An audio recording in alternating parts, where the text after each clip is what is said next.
Bonjour, nouvelle vidéo, nouveau tuto pour voir ensemble comment est-ce qu'on peut partager des dossiers ou des fichiers placés dans le OneDrive avec d'autres utilisateurs. Donc je me suis positionné sur le OneDrive, donc on le voit ici, et donc dans mon OneDrive j'ai deux dossiers. On voit ici qu'il y a un petit cadenas sous partage, ça veut dire qu'ils ne sont pas partagés, les dossiers. Donc on va partager un des dossiers et puis ensuite on partagera un fichier qui est à l'intérieur du deuxième dossier. Donc dans un premier temps on va partager un dossier et on va partager un dossier avec un groupe d'utilisateurs. Le fichier ensuite qu'on partagera, on le partagera avec un seul utilisateur. Donc le dossier qu'on va partager, il s'agit de 801 TP PowerPoint. Donc pour partager, rien de plus simple. Soit j'agite directement sur le petit bouton ici, le cadenas sous partage, soit je vais ici par la commande partager. Donc le partage se fait au travers de l'invitation à des personnes. Donc je vais dans un premier temps rechercher des personnes. Alors ici c'est pas tout à fait des personnes mais c'est un groupe. Alors mon groupe d'utilisateurs, il s'appelle 801. Donc on voit que le système recherche et il trouve un groupe 801. Donc c'est un groupe d'utilisateurs de notre établissement à l'intérieur duquel il y a 2 ou 3 utilisateurs. Donc c'est un groupe que j'ai créé. Vous pouvez faire la même chose avec des groupes classes par exemple, donc en utilisant les intitulés de classe. Ensuite, je vais inclure un message personnel, c'est-à-dire un message qu'il y aura dans le mail qui va partir pour informer les utilisateurs du partage. Donc je compose le message.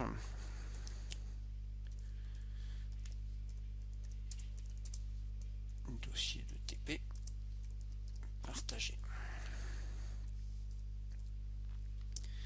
Alors, au niveau du partage, à chaque fois qu'on aura des partages à faire, il faut définir les droits des utilisateurs avec qui on partage. Donc ici, on a la possibilité soit de choisir peut modifier ou peut afficher.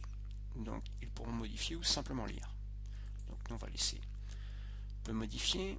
Et ici dans les options, il y a l'envoi ou pas d'une invitation électronique sous forme de mail, dans lequel on va retrouver le message. Donc moi je vais laisser l'invitation électronique et je vais faire partager. Donc on voit maintenant qu'au niveau du dossier, il n'y a plus le petit cadenas, mais il y a deux petits personnages. Et donc on a vu un petit message apparaître ici, comme quoi il y avait un mail qui est parti pour informer les utilisateurs. Donc ça c'est la première chose, partage d'un dossier. Maintenant deuxième chose, partage simplement d'un fichier. Donc ici, on voit qu'il y a deux fichiers, un fichier Word, un fichier Excel dans ce dossier. Le fichier Word est déjà partagé. Je vais partager le fichier Excel. Donc le fichier Excel, de nouveau, soit le petit cadenas, soit la commande partagée par les trois petits points ici. Donc actuellement, on voit que le dossier est partagé simplement avec moi. Donc moi, utilisateur Nicolas Benfret, que vous connaissez maintenant. Donc même chose, on va inviter des personnes. Donc à ce moment-là, on va entrer les noms. Alors moi je vais simplement partager avec un seul utilisateur qui s'appelle Pierre Boucher. Donc il recherche. Alors il en trouve plusieurs dans notre organisation. Donc ici je vais sélectionner Pierre Boucher. Pierre Boucher pourra modifier le fichier Excel.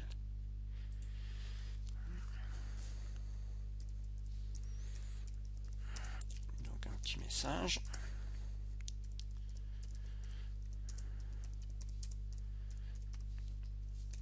Voilà. Alors on peut demander soit exiger une connexion ou pas, mais de toute façon, comme on partage avec les utilisateurs de notre organisation, en principe ils sont connectés, donc il n'y a pas de souci. Ça, ce n'est que si on partage avec des utilisateurs extérieurs à l'organisation. Voilà, et donc on va pouvoir partager ici de la même manière. Et donc on voit apparaître que le fichier a été partagé et les messages qui partent. Bien, alors maintenant on va aller voir du côté utilisateur. Alors, donc du côté utilisateur, je vais ouvrir la console, donc là maintenant pour Pierre Boucher. Et là on voit tout de suite que en ouvrant la console dans Outlook, on a reçu 2 messages. Oui, je vous avais pas dit, mais Pierre Boucher il fait partie du groupe 801. Donc un message concernant le dossier que j'ai partagé avec tout le groupe 801, et le deuxième message arrivé un peu plus tard, le fichier Excel que j'ai partagé avec Nicolas Pentrat. Alors on peut accéder au dossier par ici ou par ici, ou au fichier par là, donc au travers des mails. Le problème c'est quand on aura beaucoup de mails, il faudra les retrouver. Alors on va aller voir dans le OneDrive de Pierre Boucher comment est-ce que ça se présente.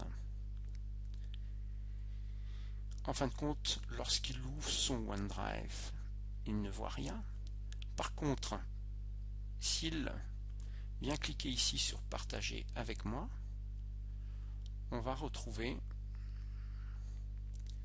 les documents. Alors le dossier, alors oui, il a changé un petit peu de nom, il a mis des pourcentages, c'est parce qu'il y avait des espaces, mais on retrouve bien le dossier 801 TP PowerPoint et le fichier Excel Paris 2013, donc qui ont été partagés ici.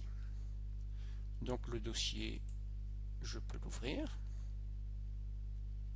et à l'intérieur duquel j'ai un fichier, un PowerPoint par exemple, que Pierre Boucher peut par exemple modifier. Donc, ici je vais avoir un petit aperçu du PowerPoint, et puis je peux soit modifier, ou alors moi je conseille plutôt de sélectionner modifier dans le navigateur, parce que si on fait modifier ici, ça va déclencher le PowerPoint installé sur la machine. Par contre, si on passe par ici, modifier dans le navigateur, dans ces cas-là, on peut aller modifier le fichier directement dans leur PowerPoint en ligne. Et donc on a bien le fichier qu'on va pouvoir modifier. Bien, on revient à la console. Et donc, je vais revenir dans le OneDrive de Pierre Boucher. Voilà donc pour le partage des fichiers et des dossiers. À bientôt.